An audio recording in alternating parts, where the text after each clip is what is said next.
Welcome back sa Free Thinking Pinoy Channel. Ang Africa ay tahanan ng ilan sa nakamamanghang hayop sa ating mundo. Ang hindi mo alam, dito rin makikita ang ilan sa pinaka-amazing bird species na ngayon mo lang makikilala. Mula sa ibon na magaling gumawa ng pugad hanggang sa kinatatakutang agila. Lahat ng yan na makikilala mo for today's episode. Bago tayo magsimula, make sure na makapag-subscribe ka sa FTP channel. Ito ang social media platform na dedicated sa mga animal lovers at sa mga tao na mahilig tumuklas ng bagong kaalaman. Ako nga pala si Nomer, ang inyong host at umpisahan na natin. Ang Africa ay puno ng mga gutom na predator, pero sino mag-aakala na may napakagandang ibon rito na makikita mong lumulundag tuwing mating season? Ito ang mga long-tailed widow bird. Sa tuwing may babaeng ibon, ang mga lalaki ay nagpapakitang gilas sa paraan ng pataasan ng talon. Mahaba ang kanilang buntot na mabisa para mapukaw ang atensyon ng mga babae. Sabay-sabay na magtatalunan ang mga lalaki at ang pinaka nakakaagaw pansin ay ang mananalo sa atensyon ng babae. The struggle is real para lang manligaw. Una sila sa ating list dahil sa kanilang ganda, akalain mong nasa paraiso ka at wala sa Africa. Oh, wow! Kung ang mga widow birds ay hirap sa panliligaw, ang mga weaver birds naman ay nagpapakapagod para lang maipagawa ang magandang bahay ng kanilang pamilya. Ang mga lalaki ay mabusising tinatali at binubuhol ang mga dahon sa dulo ng sanga at dito nila uumpisahang gawin ang kanilang bahay. Effort kung effort ang mga lalaki sa paggawa ng bahay dahil sa mata ng babae, ang lalaking may pinakamagandang bahay, yan ang pinakagwapo. Para sa babae, walang karapatang manligaw ang lalaki pag wala pa itong bahay na naipapagawa. Kaya kung ikaw ay nasa Africa, huwag kang magtaka kung may makita kang kumpulan ng mga pugad sa puno dahil yan ay ang mga ibon na sinipag sa paggawa ng bahay. Pag sinabing Africa, mga mababagsik na hayop ang unang papasok sa iyong isip. Pero hindi mo naisip siguro na dito rin makikita ang pinakamatapang sa mga agila. Ito ang Martial Eagle at sila ang pinakamalaking agila ng Africa. Sobrang lakas ng kanilang muscle at kaya nitong baliin ang buto sa iyong braso. Sa sobrang nilang tapang, kaya nilang huntingin ang mga baboy ramo na paborito nilang kainin. Oh no! Gaya ng agila na to na maswerteng nakahuli ng baboy ramo at ito ang kanyang tanghalian. Kung walang ibang makain, maski ang mga buitre na singlaki lang nila ay hindi ligtas sa menu. Oh no! Kaya you better watch out sa himpapawid dahil ang Martial Eagle ay nagmamasid. Sa Africa, maraming makamandag na ahas ang kinatatakutan ng mga tao, pero yan ang paboritong pagkain ng mga secretary bird. Kahit gaano pa yan kamandag, isang matinding sipa lang yan sa mga ibon na to at tapos ang buhay ng mga venomous snake. Hindi sila immune sa laso ng ahas, kaya maingat nila ito kung hulihin. Nang dahil sa secretary bird, kinokontrol nila ang paglobo ng populasyon ng mga venomous snakes. Kaya naman madalas mo silang makita na nagpapatrolya sa damuhan kakahanap ng makakain. Dahil sa ganda at tindig ng mga ibon na to, isa ito sa pinakapaborito kong ibon ng Africa. Ang ganda nila, di ba? Kung nahalina ka sa ganda ng secretary birds, siguradong kikilabutan ka pag tinitigan ka ng next nating ibon. Ito ang mga shoebill stork. Sa unang tingin, akalain mong sila ay namuhay kasama ng mga dinosaur. Tinawag silang shoebill dahil sa kanilang tuka na kasing lapad ng malaking sapatos. Ginagamit nila ang kanilang tuka upang makahuli ng hayop gaya ng isda, palaka at maski na ahas. Sa laki ba naman ng kanilang huso, walang takas ang kanilang target.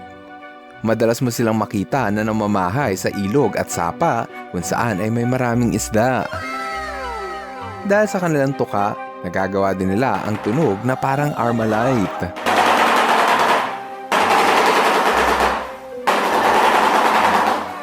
Kaliwat kanan ang mga hayop na namamatay sa African wilderness at iba sa kanila ay naiiwang nabubulok. Yan ang malaking trabaho ng mga lapet-faced vulture na tirador ng mga tira-tirang pagkain. Paborito kasi nitong lantakan ang mga nabubulok na karne na iniwan ng kainin ng mga leon, hyena at iba pang predator. Pag pinagpiestahan ng mga vulture ang bangkay, buto na lang ang matitira rito. Mahalaga ang mga vulture sa Africa at kundi dahil sa kanila, walang scavenger ang uubos at lilinis sa mga nabubulok na karne na pwedeng pagmulan ng mga nakakahawang sakit. Oh, wow! Kung minsan, kadyaming pa nila ang mga jackal sa paglafang. Halos lahat ng hayop rito ay palaging nagugutom kaya nakaisip ng munting paraan ang mga oxpecker upang makahanap ng pagkain. Ang solusyon, kumapit sa malaking hayop at kainin ang kanilang mga kuto. Ang mga garapata na nakadikit sa malaking hayop gaya ng buffalo at rhinoceros ay ang paboritong pagkain ng mga oxpecker. Sa isang araw lang, kaya nilang kumain ng 1,000 piraso ng garapata. Oh no! Dahil sa kanilang serbisyo, malaking ginhawa ang binibigay nila sa mga hayop. Biruin mo, naubos ang garapata ng mga hayop dahil lang sa tulong ng ibon na to. Kaya naman para silang keychain o accessories na mahalaga sa buhay ng mga hayop rito. Sa lahat ng ibon ng Africa, ang mga marabou storks ang longest wingspan of any flying bird. Ang pakpak nito ay kayang umabot ng 9 na talampakan at sa tuwing nakatayo, may taas ito na 5 feet. Gaya ng mga vulture, sila ay mga scavengers at paborito nilang kainin ang mga nabubulok na karne. Hindi ito ang pinakamagandang ibon na yung makikita, pero meron itong ugali na sa kanila lang makikita. Tuwing may sunog sa grassland, isa-isang nagsisilikasan ang mga hayop. Pero ibahin mo ang ibon na to. Alam kasi nila na maraming hayop ang namamatay sa apoy at ito ang tsansa nila para kainin ang mga bangkay na natupok ng sakuna. Kaya kaysa tumakas sa apoy, mas natutuwa pa sila tuwing may sunog dahil ibig sabihin nun, may libreng pagkain. Kahit mapait ang buhay sa Africa, andyan naman ang mga parot na nagpapaganda sa kapaligiran. Oh, wow! May 390 species ng parot sa Africa, pero sa lahat ng parot, ang mga African Grey ang pinaka nakakaaliw pag-aralan. Ayon sa studies, kaya ng mga ibon na to ang magsalita ng halos 1,000 salita. Hello. Hello. Hello. Hello. Hello. Good morning. Who's my good girl? Love anything. Marami ring animal expert ang nagsasabi na sing talino ng ibon na to ang mga matching at aso. Dahil sa kanilang talento, madalas silang hinuhuli sa wild para ibenta. Dito sa Pilipinas, pwedeng umabot ng 90,000 pesos ang bentahan nito sa market.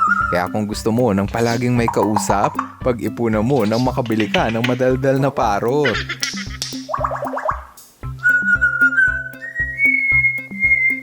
Siyempre, hindi mawawala sa ating list ng mga African birds ang pinakasikat, pinakamalaki at pinakamabilis tumakbo. At ito ay ang mga ostrich. Hindi mo nga ma-imagine ang African savanna kung walang ostrich na nakikimingle sa mga hayop. May taas ito na 9 na talampakan at bigat na 140 kilos. Sa sobrang nitong laki, hindi na nila kayang lumipad. Pero, bumawi naman sila sa tulin nilang tumakbo sa tuwing hinahabol sila ng kalaban. Kaya nitong umabot ng 70 kilometers per hour at maski ang mga cheetah ay hirap silang habulin. Importante sa ostrich ang mabilis tumakbo dahil sa bawat sulok ng Africa, may gutom na predator na palaging nakabantay. Sa mga tao na mapalad na nakabisita ng Africa, marami sa kanila ang nagsasabi na ang ibon na to ang pinakamagandang nakita nila. Ito ang gray-crowned crane na mabilis mong makikilala dahil sa kanilang korona. Sa panahon ng mating season, makikita mo ang mga lalaki na sumasayaw at gumagawa ng iba't ibang dance move para sa atensyon ng mga babae. Dahil sa kanilang ganda, sila ang napiling pambansang ibon ng Uganda. Last sa ating list ay ang Kori Bustard na may titulo bilang heaviest flying bird. Kaya kasi nitong tumimbang ng 19 kilos o sing bigat ng 6 na taong gulang na bata. Dahil sa kanilang bigat, Ang mga Cory Bastard ay mas gustong manatili sa lupa habang naghahanap ng paboritong pagkain gaya ng butiki at insekto. Ikaw, alin sa mga hayop na aking ibinida ang pinaka nagustuhan mo? Comment down below para ma-share mo sa amin. Ngayon, andito na tayo sa ating shoutout portion. Hello kay Clejan Rhyme Cristo, JL Boy, Total Animation V2, Fatima Labares, Joji Paragas, Ailey Rain Tayongtong, Zoro Roronda, at Aaron James Ohas Castro. Maraming salamat sa inyong panunood. Now see you guys on my next video. Ka-FTP viewers, thank you so much sa panunood mo na aking video. Kung nagustuhan mo ang video na ito, subscribe na sa FTP channel. Don't forget to hit the bell button para updated ka sa mga bagong videos. Paalam!